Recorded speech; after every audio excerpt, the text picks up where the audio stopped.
My dear learners and welcome back to my channel. आप लोगों का बहुत बहुत स्वागत है मेरे चैनल पर। होप आप सभी लोगों के एग्ज़ामिनेशंस अच्छे जा रहे होंगे। थर्ड सेमेस्टर वालों के जितने भी एग्ज़ामिनेशन अभी तक हुए हैं सबके अच्छे गए होंगे, आगे भी अच्छे जाएंगे सबके। आप लोगों का जो आपका plant biodiversity resources and conservation वाला जो आपका जो है सब्जेक्ट, उसका एग्ज़ाम आपका 28 को है। तो उससे रिलेटेड आपको मुझे कुछ इन्फॉर्मेशन देनी थी। और मुझे जो इम्पोर्टेंट टॉपिक्स लगते हैं, जो मुझे पर्सनली लगते हैं, ये ना ही किसी ने मुझे बताया है और ना ऐसा कुछ है। हाँ, मैं अपने मन से आप लोगों को बताती हूँ कि आप लोगों को इसमें कैसे प्रिपरेशन करनी है, क्या-क्या आपको कैसे पढ़ना है और क्या-क्या आपको कवर करने की कोशिश करनी है 21 मार्क्स में। और क्या आपको कोशिश करनी है आपकी शॉर्ट आंसर टाइप क्वेश्चन में कौन-कौन से क्वेश्चंस आपके बन सकते हैं, लॉन्ग में कौन से बन सकते हैं। उन क्वेश्चंस को आप 100% प्रिपेयर करके जाइएगा, उन क्वेश्चंस को मिस मत कीजिएगा क्योंकि वो बहुत इंपॉर्टेंट क्वेश्चन है जो मैं बताने जा रही हूँ। जैसे यूनिट 1 में आपका टॉपिक है कंट्रीब्यूशन ऑफ वेबिलॉफ एंड 21 मार्क्स में पूछा जा सकता है। ऑरिजिन ऑफ एग्रीकल्चर भी आता है, लेकिन ऑरिजिन ऑफ एग्रीकल्चर इतना इंपॉर्टेंट नहीं है, लेकिन जो कंट्रीब्यूशन है आपका वेबिलॉफ का वो क्या है, उसमें आपको सारे जितने सेंटर ऑफ ओरिजिन आपके आते हैं वो भी आपको इसमें कवर करके पूरे लिखने पड़ेंगे। 21 मार्क्स का लॉन्ग आंसर क्वेश्चन बनता है ये, और ये बहुत इम्पॉर्टेंट है। और सेकंड आपका इसमें बनता है टाइप्स ऑफ बायोडाइवर्सिटी।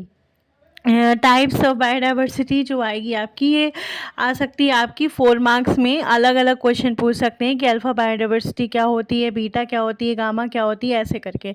और यूनिट 2 में जो है वो आपका कंजर्वेशन ऑफ बायोडाइवर्सिटी पूछा जा सकता है 4 मार्क्स पे। और इसमें जो है वो शॉर्ट नोट काफ़ी आपके बन के आएंगे, जैसे NBRI हो गया, ICAR, DBT, NBPGR, BSI, cryo banks हो गया। और इसके साथ साथ इसका short note on cryo preservation भी आ सकता है। और बॉटेनिकल गार्डन्स और नेशनल पार्क में भी आपका इसमें क्वेश्चन पूछा जा सकता है शॉर्ट में। और difference between wild life sanctuary and और नेशनल पार्क, दोनों में क्या डिफरेंस होता है, ये आपका बहुत इंपॉर्टेंट क्वेश्चन बन के आएगा। 4 मार्क्स का क्वेश्चन ये पूछ सकते हैं। फिर यूनिट 3 में आते हैं। यूनिट 3 में आपका इस तरह पूछ सकते हैं कि कोई भी 5 फूड या कोई भी 5 फोरेज क्रॉप्स का या फॉडर क्रॉप्स का आपको पूरा कंट्रीब्यूशन उसमें लिखना पड़ेगा। नेक्स्ट पूछा जा सकता है आपसे medicinal and aromatic plants. 21 marks में पूछे जा सकते हैं 10 मेडिसिनल एंड 10 एरोमेटिक प्लांट्स। आपको कोई भी लिखने पड़ेंगे उसमें, उसका पूरा यूजेस, क्या क्या उसके यूज़ हैं, कहाँ कहाँ हम उसको यूज़ करते हैं और कहाँ कहाँ पाया जाता है, ये सारा क्वेश्चन इसमें कवर करना पड़ेगा। फिर वेजिटेबल ऑयल यील्डिंग क्रॉप्स जो हैं वो आपके शॉर्ट या लॉन्ग में भी पूछा जा सकता है। और शॉर्ट में भी तीनों टाइप्स के पूछे जा सकते हैं, ड्राइंग, सेमी ड्राइंग, इसमें आपको लिखने पड़ेंगे। एंड नॉन ड्राइंग ऑयल्स कौन कौन से होते हैं, ये आप में को इसमें कवर करना पड़ेगा। तो ये इसमें बहुत इंपॉर्टेंट है यूनिट 3 में। और यूनिट 4 में शॉर्ट नोट आपको लिखना पड़ेगा। रेटेंस पे, टैनिन्स, डाइस या फ्रूट्स पे पूछे जा सकते हैं। कोई भी 5 टैनिन्स के नाम बताइए, कोई भी 5 डाइस के नाम बताइए। ओनली नेम पूछा जाए तो नेम एंड फैमिली उसको लिख करके बस आप उसको कवर कंप्लीट कर दीजिएगा। कोई भी ज़रूरत नहीं है उसमें यूजेस वगैरह लिखने की।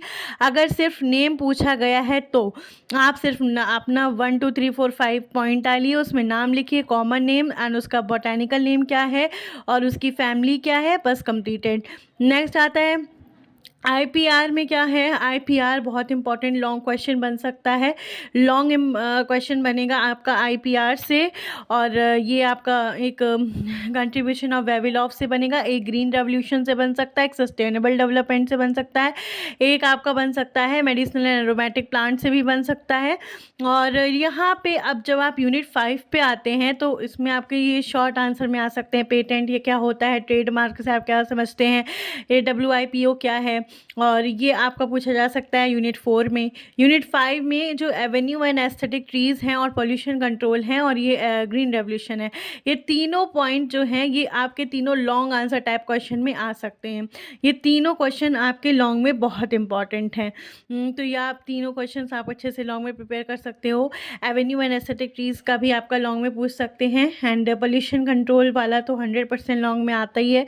तो जो आपके लॉन्ग इंपॉर्टेंट क्वेश्चंस हो गए वो एक ये हो गया पोल्यूशन वाला, ये मोस्ट इंपॉर्टेंट है, लॉन्ग में पूछा जाएगा। एक एवेन्यू ट्रीज़ वाला मोस्ट इंपॉर्टेंट है, एक ग्रीन रेवोल्यूशन वाला भी मोस्ट इंपॉर्टेंट है लॉन्ग में, और एक जो आईपीआर है, ये भी मोस्ट इम्पॉर्टेंट है। और जो आपका मेडिसिनल एंड एरोमेटिक प्लांट वाला है, ये भी मोस्ट इम्पॉर्टेंट है। जो लॉन्ग वाला मैं बता रही हूँ, लॉन्ग वाले में आपका ये जो है कंट्रीब्यूशन टू वेवी लॉ वाला, ये भी मोस्ट इम्पॉर्टेंट है। तो ये लॉन्ग में आपको 100% कवर करके जाने हैं, ये सारे क्वेश्चंस बहुत इंपॉर्टेंट है। और एक और आता है सस्टेनेबल डेवलपमेंट करके, वो भी लॉन्ग में पूछा जाता है। वो भी आप उसको इसमें कवर कर सकते हैं। बाकी ये सारे जो छोटे छोटे हैं आंसर्स, ये आप इसको शॉर्ट आंसर टाइप में कवर कर सकते हो। ये लॉन्ग आंसर में जितने पूछे जाने वाले क्वेश्चंस हैं, मोस्टली जो रिपीटेड टॉपिक्स हैं, जितना मैंने पढ़ा है वो रिपीटेड में यही सब हैं। वेवी लॉ वाला है, एक आपका आईपीआर वाला हो गया, एक एवेन्यू ट्रीज वाला हो गया, पोल्यूशन वाला, ग्रीन रेवोल्यूशन वाला, इसके बेनिफिट्स क्या हैं, कॉन्सिक्वेंसेस क्या हुए, ये वाला बहुत इंपॉर्टेंट है। तो ये सारे आपके क्वेश्चंस जो हैं वो बहुत ज़्यादा इंपॉर्टेंट हैं। आप इसका स्क्रीनशॉट ले लीजिए, आपको बहुत ज़्यादा मदद मिलेगी आपको लर्न करने में। आपका इसका 28 को एग्ज़ामिनेशन है, और होप ये वीडियो आप सभी लोगों के लिए बहुत इम्पॉर्टेंट होगा और आप अच्छे से अपने एग्ज़ामिनेशन को प्रिपेयर करेंगे। और अगर मुझे आगे वाले मेरे आने वाले वीडियोस पे मैं ये सारे इंपॉर्टेंट जितने भी मैंने अभी इसमें टॉपिक्स बताए हैं, जैसे शॉर्ट हो गया, शॉर्ट क्वेश्चन हो गया, लॉन्ग क्वेश्चन हो गया, 28 तक मैं ये सारे टॉपिक्स आप लोगों को एक एक करके कवर कर दूँगी और बता दूँगी कि कैसे लिखना है, कैसे आपको वहाँ जाके कैसा आंसर का प्रेजेंटेशन करना है, ताकि आपका इस सब्जेक्ट का एग्ज़ाम तो बहुत ही अच्छा जाए, सबसे अच्छा जाए। और मैं आप सभी लोगों को आने वाले सारे एग्ज़ामिनेशंस के लिए गुड लक विश करती हूँ। Wish you all the very best. अच्छे से एग्ज़ामिनेशंस दीजिएगा अपने, और सारे क्वेश्चंस को अच्छे से पढ़ के सारे क्वेश्चंस का अच्छे से आंसर दीजिएगा। और कोशिश करिएगा कि सबसे पहले long answer type question cover करें, उसके बाद शॉर्ट आंसर टाइप क्वेश्चन पे जाएँ, ताकि स्पीड जो है वो मेंटेन रहे आपकी लिखने की। और अगर शॉर्ट आंसर में अगर आप कम भी लिखते हैं तो भी कोई प्रॉब्लम नहीं है, लेकिन अपने लॉन्ग को बहुत अच्छा बनाएं, ठीक है। तो इसी के साथ मैं इस वीडियो को यहीं पे ओवर करती हूँ, और नेक्स्ट वीडियो में आपको यूनिट 1 में जो मैंने एक टॉपिक्स बता रखे हैं, वेवी लॉ का कंट्रीब्यूशन और बायोडाइवर्सिटी वाला, ये मेरा लॉन्ग वीडियो पूरा बना हुआ मेरे चैनल पर ही है। आप चाहें तो उससे देख सकते हैं। उनके बाद हम जो शॉर्ट नोट्स हैं और एक लॉन्ग का भी, जितने मैंने लॉन्ग आंसर क्वेश्चन बताए उसका भी और शॉर्ट का भी मैं एक एक करके वीडियो लेके आऊँगी, आप लोगों को 28 तक पूरा कवर करा दूँगी। तो मेरे चैनल में बने रहिए, और अगर आपको मेरा चैनल अच्छा लगता है और मेरी इन्फॉर्मेशन इन्फॉर्मेटिव लगती है, तो प्लीज़ मेरे चैनल को सब्सक्राइब कीजिए, ज़्यादा से ज़्यादा लाइक करिए और ज़्यादा से ज़्यादा अपने फ्रेंड्स पे शेयर करिए। Thank you so much for watching my video.